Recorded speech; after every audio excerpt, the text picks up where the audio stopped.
Selamat malam Tribuners, saat ini Anda menyaksikan berita terkini Lampung bersama dengan saya Mutiara. Kami akan menyajikan informasi menarik dan terkini untuk Anda dari berbagai daerah di Provinsi Lampung. Dan inilah berita terkini selengkapnya. Presiden dan Wakil Presiden akan hadir pada Muktamar ke-34 NU. Presiden Joko Widodo dan Wakil Presiden Ma'ruf Amin akan hadir pada Muktamar ke-34 NU yang akan berlangsung pada 22 hingga 23 Desember 2021 mendatang. Presiden Jokowi diagendakan akan membuka kegiatan Muktamar acara resmi di Pondok Pesantren Darus Saadah Lampung Tengah pada Rabu 22 Desember 2021 mendatang. Menurut Mukri, rencana kehadiran Presiden dan Wakil Presiden sudah terkonfirmasi. Terlebih, Pas Pampres sudah melakukan rapat khusus dengan Polda dan Korem.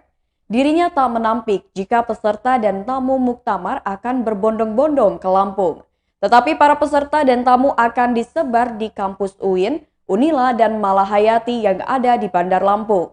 Yang di Darus Saadah itu hanya 600, yang lainnya akan disebar di beberapa titik jadi tidak menumpuk.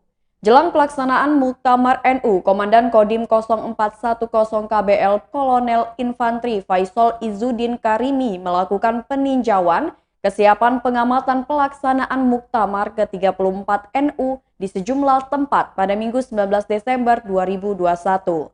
Kegiatan Muktamar ke-34 NU di Lampung tanggal 22 hingga 23 Desember 2021 akan dihadiri oleh perwakilan dari seluruh Indonesia, termasuk dari luar negeri.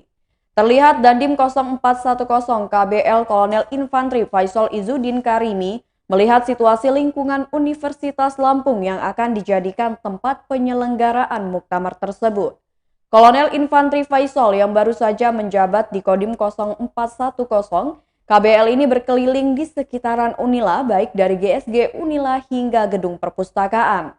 Terkait dengan kekuatan yang akan dikerahkan, Kodim 0410 Infantri Faisal menegaskan, jika TNI akan semaksimal mungkin dalam mensukseskan Muktamar NU. Perwira lulusan Akademi Militer tahun 1999 ini mengimbau kepada semua personilnya untuk mengingatkan Danyon jika ada perwira di Unila.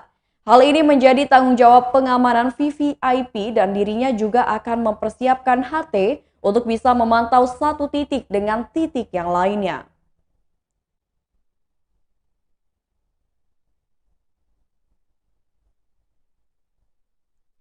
Berita selanjutnya, Pemkot Bandar Lampung terbitkan aturan ibadah Natal. Pemerintah Kota Bandar Lampung menerbitkan aturan pelaksanaan ibadah Natal tahun 2021.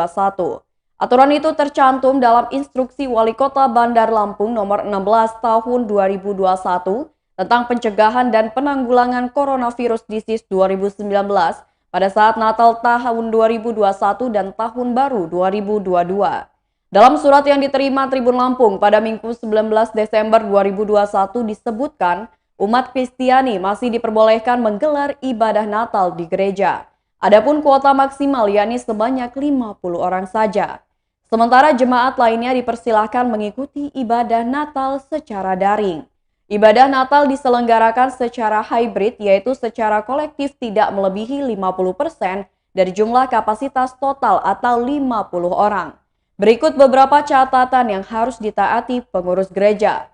Pertama, menyiapkan petugas pengawas protokol kesehatan, lalu melakukan disinfeksi secara berkala, menggunakan aplikasi Peduli Lindungi, mengatur mobilitas jemaat, menyediakan fasilitas cuci tangan dan pengukur suhu tubuh, mengatur kedatangan umat agar tidak terjadi kerumunan.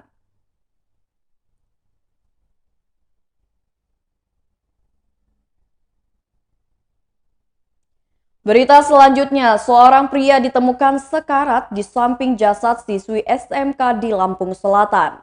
Di samping jasad korban wanita berinisial NL berusia 17 tahun, ditemukan teman prianya dalam kondisi sekarat.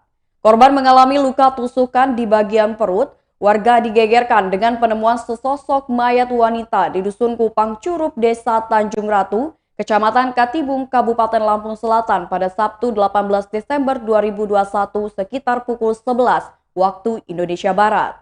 Kapolsek Katibung AKP Defrison mengatakan, di dalam rumah tersebut terdapat 2 korban. Satu sudah meninggal dunia dan lainnya dalam kondisi sekarat.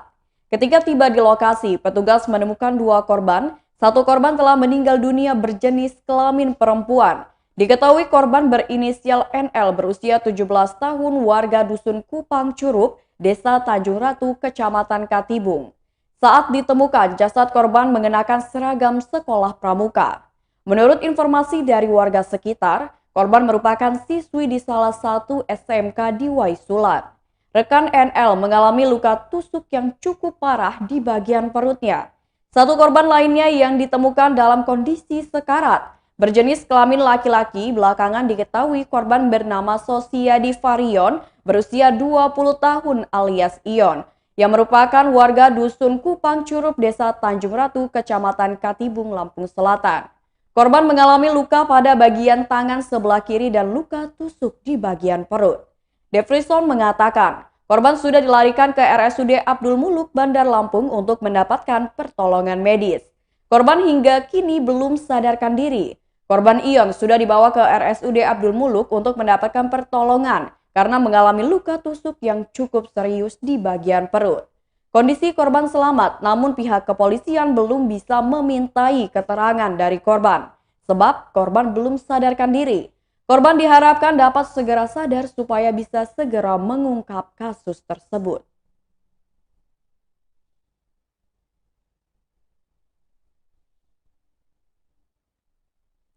Berita selanjutnya, minimarket di Tulang Bawang dibobol pencuri.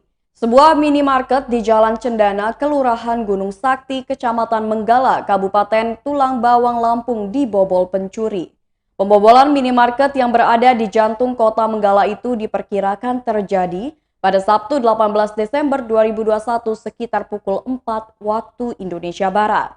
Helmi berusia 25 tahun merupakan karyawan minimarket pertama kali mengetahui peristiwa tersebut. Ketika itu Helmi berniat membuka minimarket sekitar pukul 5:30 waktu Indonesia Barat. Ia terperangah ketika mendapati rolling door minimarket telah terbuka. Helmi mengatakan ia terkejut melihat pintu yang sudah terbuka. Lalu ia dengan segera memeriksa ke dalam, ternyata sebagian barang telah dibawa pencuri. Saat akan memeriksa rekaman CCTV di meja kasir, Helmi terkejut lantaran komputer ikut raib. Ia ingin melihat rekaman CCTV, begitu ia melihat perangkat komputernya sudah tidak ada di bawah pencuri. Atas kejadian itu, Helmi segera melapor ke Mapolsek Menggala. Tak lama berselang, petugas Polsek Menggala datang untuk memeriksa lokasi kejadian. Kalau kerugian diperkirakan mencapai hingga 20 juta rupiah lebih.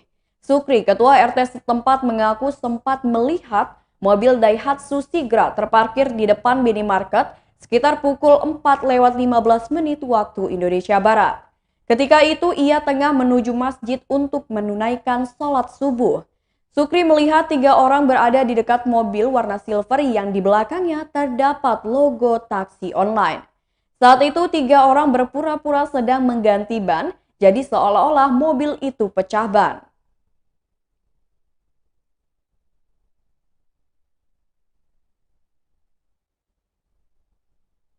Berita selanjutnya, Polres Pringsewu dirikan pos pengamanan selama operasi Lilin Krakatau 2021. Polres Pringsewu mendirikan 2 pos pengamanan selama operasi Lilin Krakatau 2021. 2 pos ini akan digunakan untuk memantau mobilitas masyarakat di wilayahnya. Pos ini berada di ruas jalan lintas barat, yakni di Kompleks Rest Area Pekonwates, Kecamatan Gading Rejo, dan depan kantor Telkom Kompleks Pendopo Pringsewu. Operasi Lilin Krakatau 2021 diselenggarakan mulai 24 Desember 2021 sampai dengan 2 Januari 2022.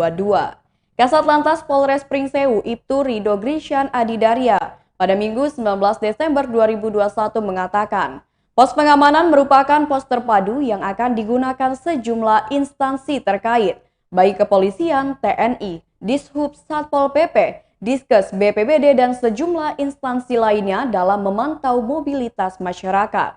Ditambahkan Rido, kedua posko itu berfungsi sebagai tempat pelayanan masyarakat dalam mendapatkan akses kesehatan baik vaksinasi pemeriksaan swab rapid antigen, dan lainnya.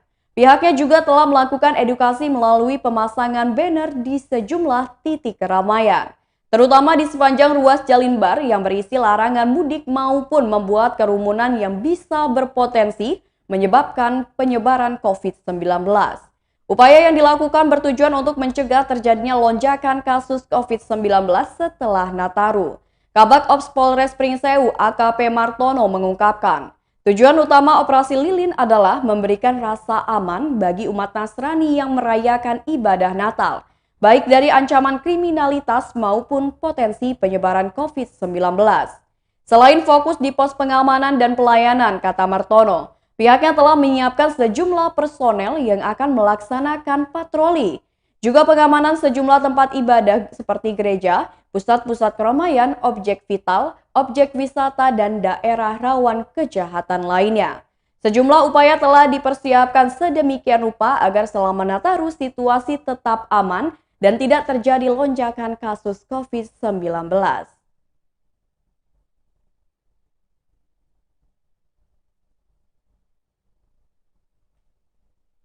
Baiklah Tribuners, itulah berita terkini Lampung bersama dengan saya Mutiara. Selamat malam dan sampai jumpa.